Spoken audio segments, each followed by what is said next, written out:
Waalaikumsalam warahmatullahi Warahmatullahi wabarakatuh. wabarakatuh. Alhamdulillahirabbil alamin. Puji syukur kita panjatkan kehadirat Allah Subhanahu wa taala. Pada hari ini alhamdulillah kita akan berjumpa kembali dalam room yang akan membahas tentang bagaimana mengenal lebih dekat sekolah dasar yang ada di Jepang. Mungkin akan melalui narasumber kita yang sudah selama 3 tahun mengajar di sekolah Indonesia yang berada di luar negeri, yaitu di Jepang sana. Mungkin dalam kesempatan ini presenternya mungkin akan disampaikan oleh Haji Yogi dan akan dipandu jalannya acara ini oleh Pak Yusa barangkali ya, oleh Pak Yusa. Namun sebelum itu perlu diingatkan Bapak Ibu, nanti selama acara ini berlangsung, presenter membawakan materinya, mungkin kita akan di unmute dulu suaranya supaya tidak gaduh begitu ya.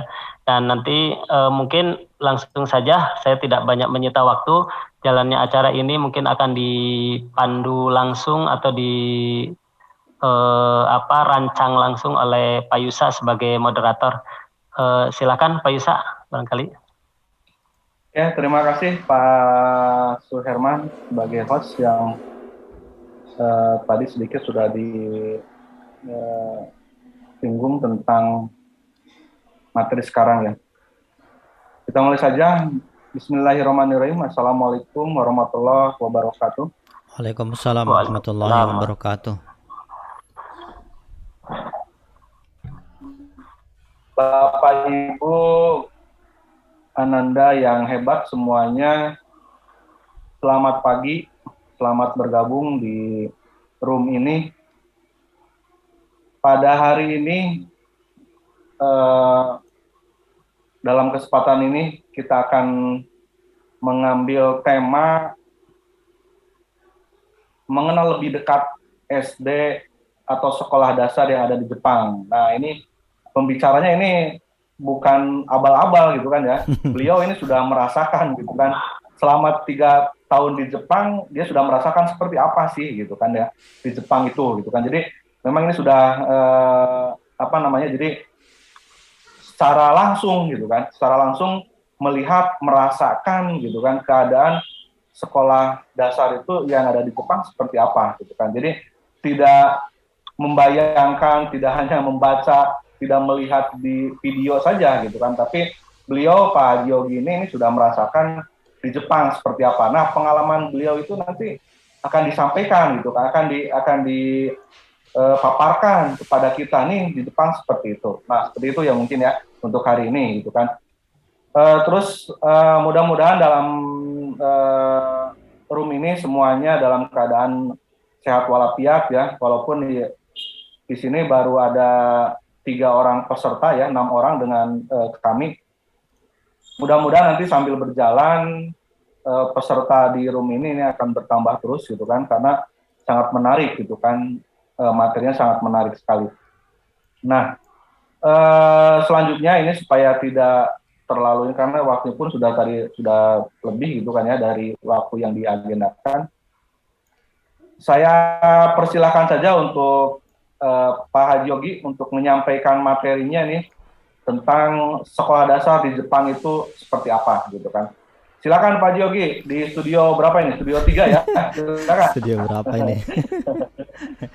Ya, hatur nuhun Pak Yusa, Pak Suhe yang telah menjadi host, Pak Yusa juga yang telah menjadi moderator. Wah, jaringannya rada ngedrop nih sepertinya. Ya. Baik, halo Pak Yusa, bisa nyambung kembali nih? Siap. Lanjutkan, Pak Haji, siap, lanjutkan. Oke, mohon maaf pemirsa semuanya. Ada sedikit notif drop barusan ya. Baik, kami ulangi lagi. Assalamualaikum warahmatullahi wabarakatuh. Waalaikumsalam warahmatullahi wabarakatuh. Alhamdulillahirabbil alamin. Terima kasih Pak Yusa, Pak Suherman tadi, Pak Suherman yang telah menjadi host, kemudian Pak Yusa yang menjadi moderator untuk hari ini. Mudah-mudahan sehat selalu, dan juga terima kasih Bapak Ibu yang berkenan hadir, rekan-rekan di hari ini, di hari Rabu 10 Februari 2021 jam 9 ini ya, kurang ya, kita sama-sama sharing begitu. Mudah-mudahan Bapak Ibu, rekan-rekan semua ada dalam keadaan sehat selalu ya, sehat walafiat. Kami doakan kegiatannya lancar. Mohon maaf juga mengambil waktu bekerjanya di pagi hari ini ya. Baik, Bapak Ibu sekalian, materi hari ini bukan materi ya, sharing hari ini seputar bagaimana mengenal pendidikan di Jepang, SD ya khususnya. Saya coba screen sharing dulu.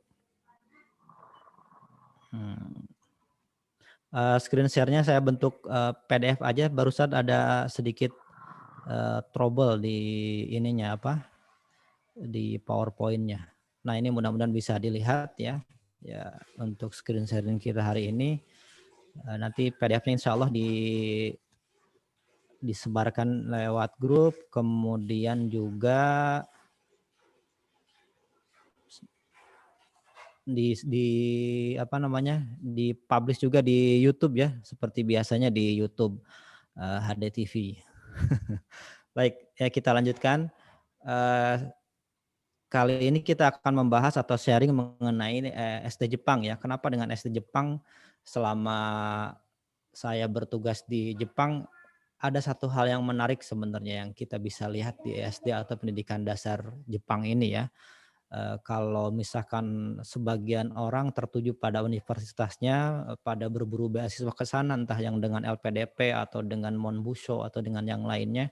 Tapi justru selama 3 tahun lebih di sana, hampir 4 tahun di sana, justru saya lebih jatuh hati pada pendidikan dasarnya ya, dari pra SD sampai ke SD. Karena di sini saya bisa melihat betul-betul bagaimana visi pendidikan dari pemerintah Jepang ya. Sebelum kita mulai seperti biasa ada disclaimer lagi ya, mohon maaf ada disclaimer-nya. Jadi apa yang saya uraikan ini, sebentar, ini bukan yang ini ya. Yang pertama ini adalah hasil pengamatan ya, hasil pengamatan, kemudian kunjungan, kemudian juga ada beberapa kali observasi atau interview dengan orang tua ya, atau juga dengan beberapa pihak dari SD Jepang baik secara langsung maupun secara tidak langsung.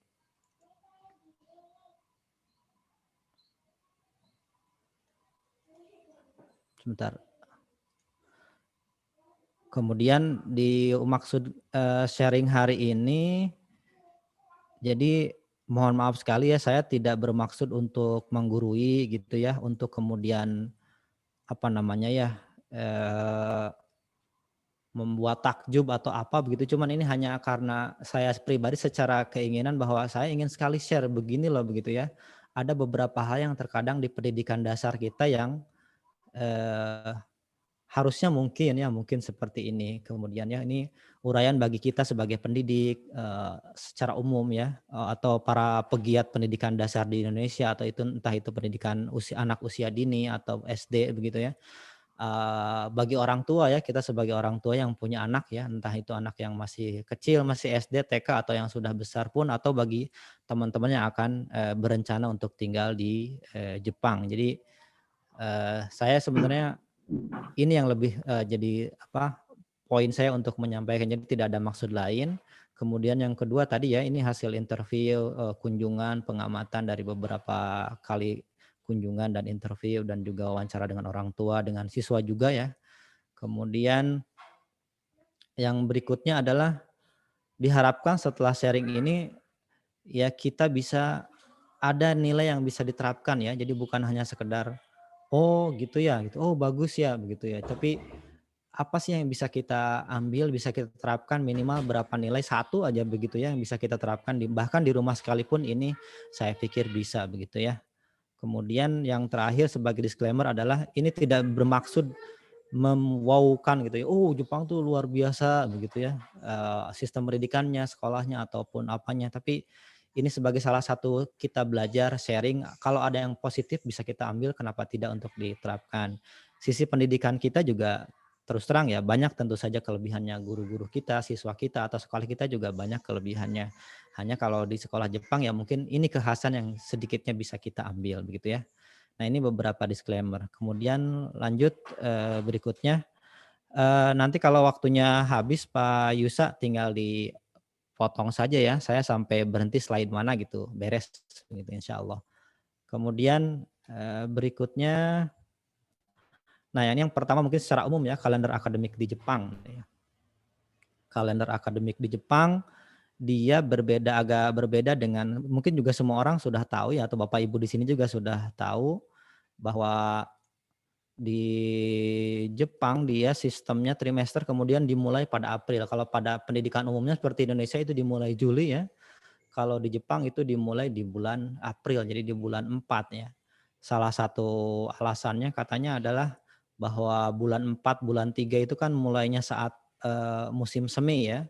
Musim semi ya, di mana bunga bermekaran gitu. Jadi orang-orang dari musim dingin beralih ke musim semi dengan semangat yang baru, dengan keindahan yang baru, dan kemudian juga membawa semangat juga untuk sekolah. Makanya mungkin dulu katanya konon wallahu a'lam ini dimulai di bulan April ya. Jadi seiring dengan bermekarannya bunga sakura ya. Mulai dari sini pun saya sudah menaruh hati, oh kok bisa seperti ini ya. Jadi dia pendidikan itu bisa collab dengan alam ya. Jadi ini yang satu hal yang mungkin miss di kita ya. Kalau di Indonesia itu kadang ya punten ya, kita seringkali memperkosa alam gitu ya. Tapi kalau di Jepang itu saya seringkali mengambil pelajaran bahwa mereka hidup mampu harmonis gitu dengan alam ini, memanfaatkan sampai bahkan mengkapitalisasinya begitu. Kemudian ada libur musim panas ya, ini secara umum saja begitu ya, selama kurang lebih 6 minggu siswa memang tidak bersekolah gitu ya. Kadang kami juga di sekolah Indonesia Tokyo suka menerima siswa-siswa ketika musim panas ini. Jadi ada berapa minggu yang digunakan untuk belajar gitu ya. Kemudian 2 minggu juga ada di libur musim dingin, musim semi, dan juga banyak libur yang lainnya. Ya, cukup banyak liburnya juga sama begitu ya. Kemudian jadwal harian ini dimulai dari sekitar jam ya rata-rata sekitar setengah 9 lah sampai sekitar jam 16 ya, tergantung tingkatan juga tapi rata-rata kurang lebih seperti ini. Ya berbeda dengan di kita mungkin ya, ada yang rata-rata jam 7, bahkan ada yang di kabupaten tertentu itu jam 6 ya, jam 6 pagi dengan alasan membantu biar pulangnya cepat membantu orang tuanya. Tapi kalau di Jepang ini masuknya mungkin antara sekitar jam 8.30 jam 9 ya, karena ya itu karena alam juga sebenarnya gitu ya. Kalau pada musim tertentu jam 7.30 jam 7 itu kan masih gelap begitu. Beda dengan di kita jam 7 matahari sudah terbit ya. Kalau di sana ya jam 7.30 atau jam 7 kadang masih agak gelap pada musim tertentu. Oke, ini karena saya sharing dari rumah, jadi mohon maaf kalau ada suara-suara rumah ya, kita sama-sama saling belajar lah. Lanjut berikutnya.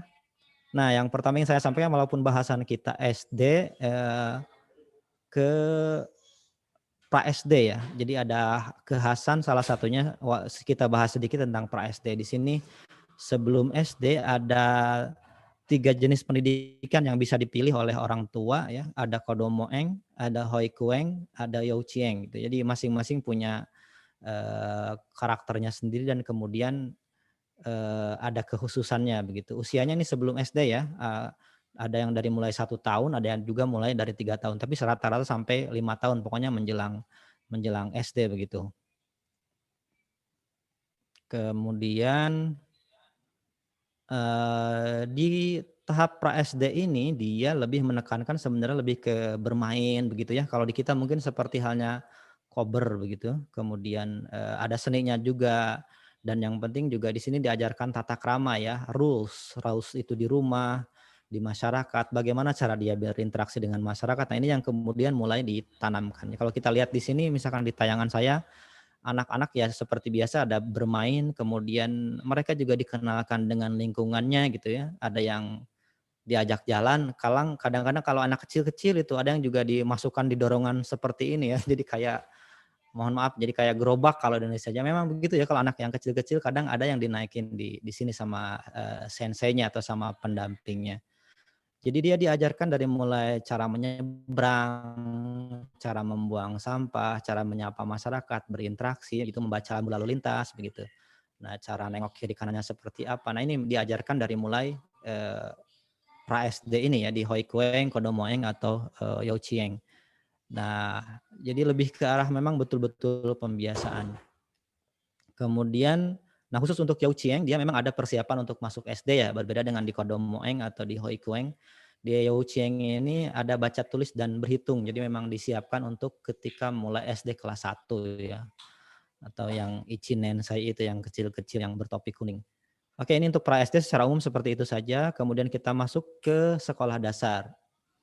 Nah, ketika masuk ke sekolah dasar ya, ke kelas 1 ya, Ichinen itu, Ichinensei, ini kalau di Indonesia mungkin ada tes kematangan gitu ya, ada tes, ya mungkin tes kesiapan masuk SD begitu. Kalau di Jepang itu berbasis usia ya, pokoknya anak usia 6 tahun ya masuk SD begitu ya, dan pemerintah sudah punya datanya.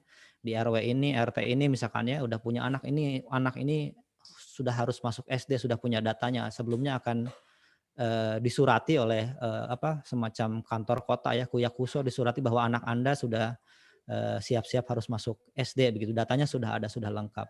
Nah, bahkan yang ada yang lucu, teman saya ketika itu ada surat dipanggil, anaknya ditanya gitu kenapa belum masuk, ternyata anaknya sudah lagi di Indonesia gitu. Kalau di kita mungkin belum seperti itu ya. Dan yang menarik adalah visi atau filosofi sebenarnya, bukan visi ya. Ketika saya dialog dengan salah satu sekolah di daerah Chiba waktu itu, saya bertanya itu tentang apa sih filosofi atau visi dari SD Jepang ini. Dia bilang visi kami simpel saja sebenarnya katanya. Ya, dia menekankan pada beberapa yang saya tulis ini, ada pembiasaan, kemudian kemandirian ya, tata krama interaksi, dan juga anak itu sehat dan kuat gitu. Dan ini yang saya lihat ini benar-benar sangat terlihat di Jepang ya, anak SD terutama ya, ketika di sekolah atau di pra SD itu. Jadi pembiasaan, menekankan anak untuk mandiri ya, artinya tidak merepotkan orang lain, orang tuanya atau temannya, dan juga kuat dan sehat gitu. Itu mungkin jadi salah satu yang poin yang secara fisik maksudnya dengan olahraga atau nutrisinya. Jadi pemerintah itu mengontrol anak SD supaya sehat dengan nutrisi yang seimbang di sekolah. Jadi bahkan ada acara yang kios. Nanti kita bahas tentang kiosoku itu ya. Pak Haji, suaranya tidak ada Pak Haji. Lanjutkan. Aduh punten nih, rada ngedon. Sampai mana tadi Pak Yusa? Kereta. Oh, yang kereta ya. Oke. Saya ulang berarti ya. Enggak diulang, dilanjutkan ya. Lanjutkan. Lanjutkan. Oke, tadi sampai di sini ya. Jadi anak-anak ini dilatih. Misalkan ya, karena sebagian besar moda transportasi itu kereta ya, atau kalau SD-nya itu harus lokal ya sebenarnya, zonasi ya. Jadi dia harus jalan kaki ke sekolah, nggak boleh diantar oleh orang tuanya. Beda dengan di kita ya. Kalau di kita mah sampai kelas 5 SD ada yang masih dituntun tasnya dibawain begitu. Kalau di sana itu nggak boleh ya, anak memang harus mandiri tadi ya. Bahkan naik kereta pun mereka harus hafal gerbong nomor berapa dan turun di line berapa gitu. Jadi ada badge-nya di sini gitu ya, ada bahwa ya intinya rompi cover kuning di tas ini dan topi kuning itu menandakan anak masih harus dibantu untuk persiapan lebih kuat begitu di sekolahnya. Kemudian biaya sekolah gratis ya, kecuali untuk buku atau makanan tambahan seperti susu, buah gitu. Kadang ada yang ya tergantung daerah gitu. Tapi di sini kadang untuk tambahan ini ada kena uang, tapi secara umum gratis. Tidak ada seragam, dan bentuk sekolah SD negeri ini hampir sama. Oh ya, yang saya ceritakan ini SD negeri ya, bukan swasta. Kalau swasta memang ada juga, cuman yang kita bahas ini negeri. Jadi bentuknya memang hampir sama di situ ya. Ada tempatnya dari bentuknya, kemudian ada lapangan besarnya gitu, lapangan pasir biasanya rata-rata, dan rata-rata punya kolam renang standarnya. Jadi kayak yang namanya standar Sarpras itu, kalau di kita standar Sarpras ya memang benar-benar standar Sarpras gitu. Kalau di kita kadang standar tapi nggak standar gitu. Nah ini bentuk sekolah hampir saja, kalau kemanapun pasti kita tahu, oh ini SD pasti gitu ya. Kita pasti tahu ini adalah pembangunan SD. Pelajaran untuk level SD rendah ini tidak terlalu banyak, ada bahasa Jepang, kanji, matematik, keterampilan olahraga, kesenian ya. Untuk kelas atas baru ada IPA, IPS, sejarah ya bagi kelas yang agak atas.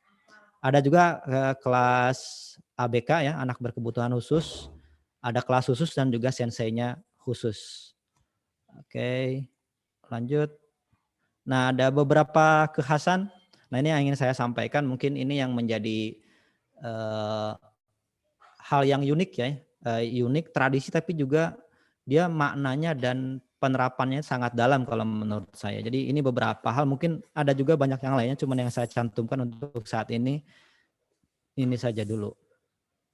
Yang pertama di SD Jepang tuh ada Nyugakushiki ya. Nyugakushiki itu kayak opening entrance ceremony itu apa ya? Jadi acara untuk tahun ajaran, bukan tahun ajaran, tahun awal masuk SD gitu ya. Nah ini kalau sekolahnya seperti ini rata-rata ya, tinggi berapa lantai gitu, kemudian ada lapangan luasnya gitu. Nah di sini kita bisa melihat bahwa kenapa lapangannya luas, karena anak-anak SD sampai SMA pun itu di drill olahraganya itu saya lihat kuat sekali ya. Jadi kalau kita lihat mereka tuh olahraga lari yang kayak gitu-gitunya tuh kuat, karena memang tadi ya salah satu penekanannya itu adalah fisik yang kuat dan sehat begitu.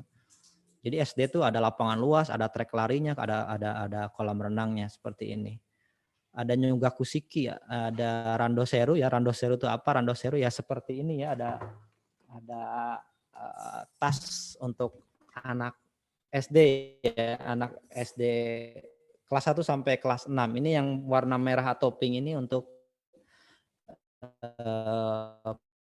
perempuan. Laki-laki rata-rata biasanya hitam. Kemudian ada Randoseru, Wabaki, kemudian ada Osoji ya, atau bersih-bersih. Randoseru itu tas yang seperti itu, Wabaki itu slipper ya, sepatu dalam ruangan. Kemudian yang khas lagi berikutnya mungkin yang bisa saya sampaikan ada namanya Jugyo Sangkan ya. Jugyo Sangkan itu kunjungan orang tua ke SD melihat anaknya ketika di kelas. Kemudian ada Undokai, nah ini yang jadi tradisi kuat juga. Ada tadi yang saya ceritakan ada Kyosoku ya. Kemudian ada yang terakhir yang saya garis bawahi adalah pendidikan tahap penyana. Nah ini kan coba saya sedikit uraikan satu-satu. Jadi kalau kita lihat atau saya lihat sendiri di sana itu nilai-nilai ini SD Jepang itu sepertinya dia seperti bertransformasi dari pendidikan menjadi tradisi ya, menjadi tradisi yang sangat kuat ya. Jadi sehingga si nilai-nilainya itu bisa tertanam dengan sangat baik. Jadi nilai pendidikan tapi bisa bertransformasi jadi semacam tradisi yang kuat begitu ya. Ini yang saya lihat, yang saya simpulkan sedikit mungkin ya. Mungkin yang lain ada yang berbeda pendapat. Oke, kita bahas sedikit satu-satu. Yang pertama ada Nyugakushiki ya. Nyugakushiki itu awal tahun siswa kelas 1 atau kelas 1 SD, 1 SMP atau S1 SMA masuk sekolah. Jadi dia diantar oleh orang tuanya ke sekolah, diantarkan begitu masuk ke satu hall yang besar, kemudian juga diketemukan dengan gurunya, ketemu dengan seniornya, kemudian dibantu oleh seniornya untuk misalkan dia beradaptasi dengan lingkungannya, dengan sekolah, dengan lingkungan yang baru atau dengan kelasnya. Ketika Nyugakushiki ini bisa kita lihat ya, orang tua itu biasanya mereka pakaiannya pada pakaian yang bagus ya, pakai suit gitu, dasi atau pakai baju tradisional Jepangnya, kadang ada juga gitu ya, dan mereka membawa anak-anaknya untuk mengantarkan sampai masuk ke Taikukang. Taikukang itu apa nih? Hall ya, hall besar ini. Nah rata-rata mereka punya hall besar, SD itu punya hall besar karena siswa SD itu jumlahnya bisa jadi sangat banyak ya.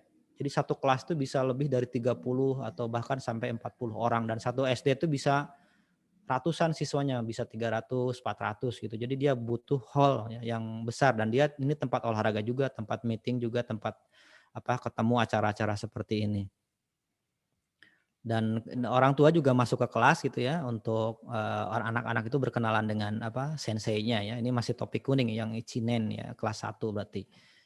Oke, ini Nyugakushiki ya, tiap tahun ini ada seremoninya, dan biasanya jadi semacam wajib orang tua pastinya akan mengantarkan anak yang baru masuk kelas 1 SD ya, atau 1 SMP atau 1 SMA. Oke, berikutnya tradisi berikutnya atau kekhasan berikutnya ada Randoseru. Nah, yap. Screen-nya di share biar kelihatan. Belum di-share ya? Oh, tadi down. Oke, sebentar. Maaf.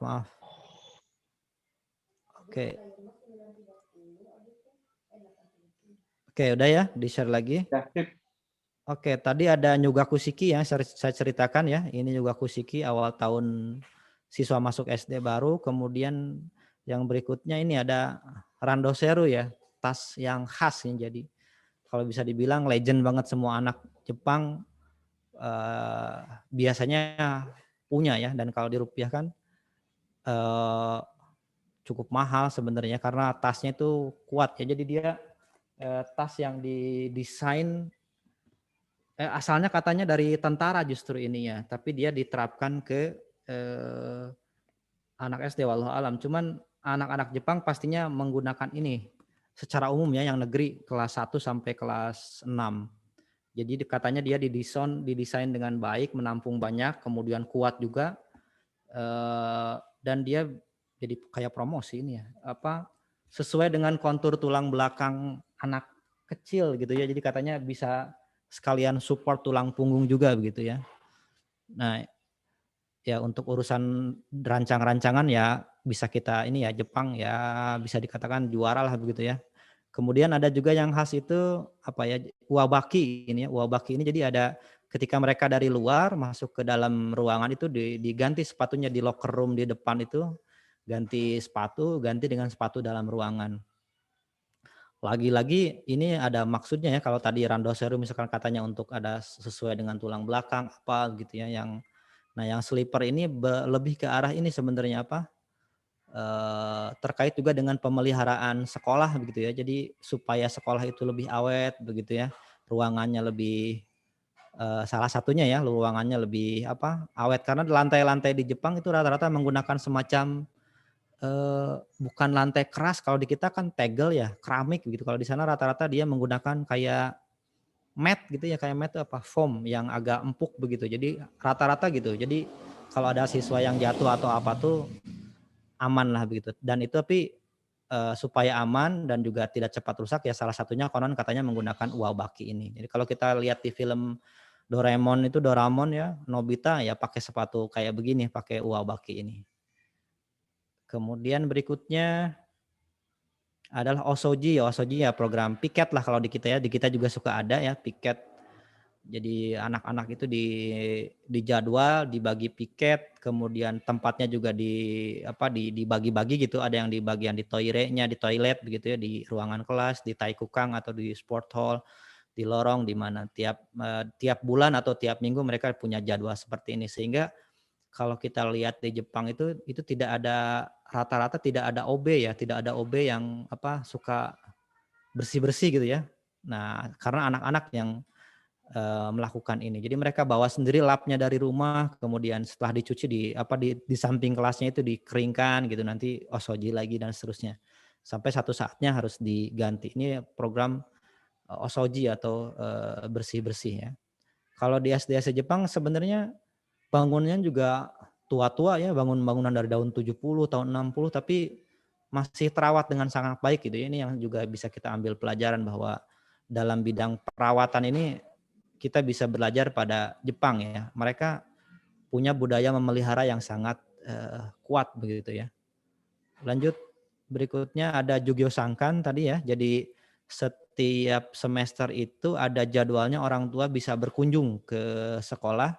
Kemudian mereka masuk ke kelas, melihat anaknya belajar gitu. Mereka berdiri di belakang melihat anaknya belajar gitu. Dan ini sudah ya biasa saja berlangsung gitu, nanti ada jadwalnya kemudian orang tua berkunjung ke sekolah. Ini namanya Jugyo ya, atau kunjungan orang tua ke sekolah.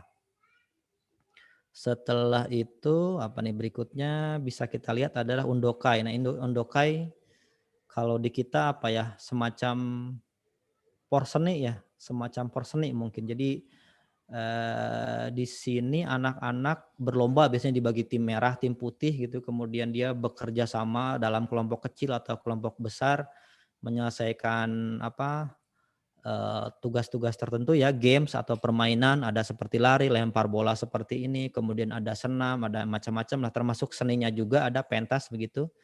Dan ini dirayakan tiap tahun ya. Jadi dari mulai sekitar bulan 6, ada yang mulai bulan 5, bulan 7 begitu, mereka ada yang namanya undokai ini SD. Dan datang orang tua ya, seakan-akan ya wajib, sebenarnya bisa dikatakan wajib orang tua ini datang.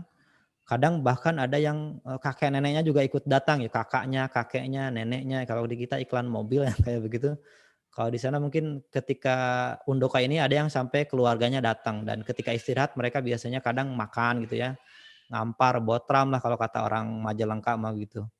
Nah ini undokai, saking kuatnya tradisi ini bahkan karyawan pun ini punya semacam privilege ya, semacam hak gitu ketika undokai anaknya undokai dia bisa izin untuk nggak masuk kerja bahwa kalau dibilang misalkan seketat-ketatnya perusahaan Jepang misalkan dalam hal izin atau cuti ketika dibilang, anaknya undokai, oke oke gitu mungkin, oke des gitu ya, pasti akan diizinkan gitu dalam 1 tahun ada masa undokai ini.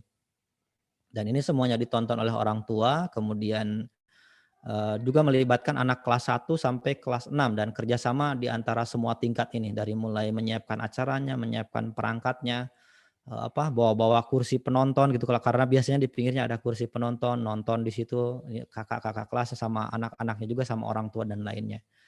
Dan ini melibatkan semua, istilahnya apa ya, warga sekolah lah dari mulai guru, anak-anak semuanya terlibat begitu. Dan ini berlangsung, tiap tahun dan menjadi tradisi yang sangat menarik sekali begitu ya. Ini di tiap sekolah biasanya ada. Berikutnya ada yang namanya Kyoshoku dan, Obento ya. Obento itu bento kalau di kita bento nama merek ya, Obento itu bekal ya, bekal makanan. Sementara kalau Kyoshoku itu jadi, makan di sekolah bersama di dalam kelas. Jadi mereka kalau yang ada Obento yang dibawa dari rumah gitu ya, kemudian dimakan bersama di dalam kelas. Ada juga kadang sekolah tertentu yang kalau yang saya pernah datangi itu justru dibuatkan di, sekolah. Jadi semacam Pemdanya, pemerintah kotanya itu dia punya anggaran untuk membiayai, makan anak SD di situ. Jadi ada dapur besarnya begitu. Ini contoh salah satu SD di daerah mana waktu itu ya, di Chiba ini, daerah Chiba ini kebetulan waktu itu saya mendampingi Pak rombongan Kemdikbud ya. Jadi ada Pak Muhajir, mantan Mendikbud sebelumnya, ada Pak siapa namanya? Sesdijen tuh Pak Didik ya, Pak Didik ya. Masuk ke kelas, berkunjung, kemudian berdialog dengan guru-guru dan pihak sekolah ini di daerah Kisarazu, Chiba. Nah ini suasana ketika Kyushoku ya, makan siang. Nah ini yang saya katakan tadi, salah satu filosofi pendidikannya itu menekankan pada fisik yang kuat gitu, makanan yang terjaga agar sehat gitu ya, tergantung fisik yang sehat karena dari nutrisi yang bagus ya seperti ini. Jadi daftar menunya disiapkan gitu, menunya apa saja, anaknya makannya di sini dan juga di sini sarana pendidikan untuk anak mandiri ya. Bisa kita lihat di sini misalkan anak-anak kecil ada yang membereskan piring gitu ya, ada yang nyuci piring, ada yang misahin kotak susu biasanya ya. Kemudian nyuci, ada yang ke bagian piket ya, ada yang kemudian mereka dorong-dorong lagi ke mana nih? Ke dapur gitu ya, jadi dorong-dorong troli berisi makanan ketika Kyushoku ini. Yang tidak kebagian bertugas mereka ada ini ya, kita bisa lihat di sebelah kiri lagi sikat gigi ya. Ini sikat gigi kering sebenarnya. Nah, jadi budaya-budaya ini begitu bagus kalau saya pikir ya. Jadi filosofi tadi tuh dapat banget gitu ya. Jadi pertama nutrisinya, fisiknya terjaga, nutrisinya juga terjaga begitu. Kemudian kemandiriannya terbentuk di sini gitu ya. Dan misalkan ada yang sikat gigi kering ini dan memang saya baru tahu juga di sana bahwa mungkin teman-teman sudah tahu bahwa kalau sikat gigi setelah makan kalau pakai deterjen itu justru nggak bagus katanya ya. Jadi sikat gigi yang bagus itu memang setelah makan, tapi tidak menggunakan deterjen alias sikat gigi kering. Kalau menjelang tidur baru menggunakan pasta gigi gitu ya. Masing-masing berapa menit gitu ada aturannya. Nah ini sikat gigi kering dan ini terbawa biasanya sampai ke ketika mereka kerja waktunya makan siang gitu ya. Dan setelah makan siang biasanya langsung sikat gigi kering juga sama seperti ini. Di ini acaranya sekitar ya istirahat siang lah, sekitar jam 12-an gitu nanti ada pengumumannya. Anak yang bertugas mengumumkan misalkan, "Oh hari ini menunya ini." Yang bertugasnya siapa saja. Kadang ada sekolah juga yang, eee, karena anak-anak di sana ada keterampilan ya nanam-nanam kayak berkebun lah ketika musim panas menanam apa gitu ya. Nah, si tanamannya itu ada yang kemudian diambil ke dapur untuk dibuatkan makanan, menu mereka hari itu misalkan. Dan diumumkan di situ kadang ada yang misalkan, oh kurang lebih seperti ini misalkan bahwa, oh makanan kita hari ini adalah misalkan, taruhlah daikong gitu ya, daikong ini daikong. ya misalkan daikong itu kemudian ditanam oleh anak-anak kelas 6 atau kelas 5 misalkan, ayo sama-sama kita ucapkan terima kasih kepada kakak kelas kelima atau kelas 6, langsung bilang sama-sama arigatou gozaimasu, kayak seperti itu. Nah ini diinformasikan seperti itu dan juga diinformasikan misalkan manfaat-manfaat sayurannya ketika siang tuh makanan yang kita makan 1, 2, 3 manfaatnya ini. Kadang ada yang jadi ada dari kayak apa halo-halonya gitu ya, bukan halo apa namanya, dari pengeras suara di tiap ruangan itu ada yang anak bertugas untuk memberikan deskripsi makanan dan manfaatnya. Nah ini Kyoshoku ya, dan obento ini dibekalkan oleh orang tua ya. Jadi salah satu fokus perhatian orang tua selain melengkapi apa alat tulis segala macam juga adalah membekali anak-anak dengan obento ya. Sampai ada salah satu apa musisi Jepang yang bikin lagu tentang obento ya. Jadi ini jenis-jenis obento yang biasanya dimakan berbeda musim, kadang beda juga menunya gitu. Tapi ini kurang lebih menu anak SD. Jadi sudah didaftar menunya. Oh, menu minggu ini hari ini apa gitu ya. Dan kemudian dibawa di semacam kotak obentonya ini. Kotak obentonya bebas, cuma nanti di sekolah dia dipindahin karena nampan segala macamnya seragam begitu. Nah ini mereka ketika tadi ya, ketika Kyushoku, ketika makan siang bareng itu. Dan menariknya obento ini kadang apa ya, jadi istilahnya selain membuat kangen itu kadang ada ya tadi sampai satu lagu di Jepang itu dia menceritakan tentang obento. Seorang ibu itu bisa sampai memantau apa yang terjadi pada anaknya dengan melihat eh, bagaimana cara obento itu dimakan dan atau bagaimana obentonya habis atau tidak gitu. Jadi intinya saya waktu itu pernah ada sedikit mengambil pelajaran dari satu apa tadi ya lagu dan budaya itu bahwa ya tadi obento itu bisa jadi patokan seorang ibu melihat perkembangan anaknya gitu. Ini sampai segitunya begitu obento dan obento ini juga bertahan ya apa namanya sampai kadang ya sampai kuliah, kadang sampai bekerja gitu ya. Kalau orang-orang pekerja di sana biasanya bawa-bawa apa kotak obento ya kayak kayak begini. Jadi dia punya kotak obento yang laki-laki, yang perempuan. Jadi dia bawa gitu ya. Dan ini banyak yang bertahan sampai mereka sudah bekerja gitu, rata-rata bekal juga bawa obento. Walaupun ada juga yang beli begitu ya. Cuman banyak yang bekal obento. Dan ini yang saya pikir menarik begitu ya. Di kita juga sebenarnya ada budaya bekal itu ya. Orang tua kita dulu bukannya kalau misalkan orang tua saya kalau ke sawah kan bekal tuh ya.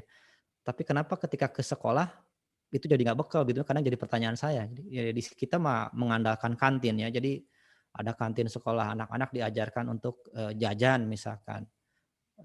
Kemudian akibatnya apa misalkan ini contoh salah satunya ya. Plastik jadi banyak sekali di sekolah, kemasan plastik, bungkus plastik itu sampah segala macam. Sementara kalau kayak kita lihat di sekolah Jepang itu kan nggak ada kantin ya, dari SD sampai SMP, SMA juga nggak ada.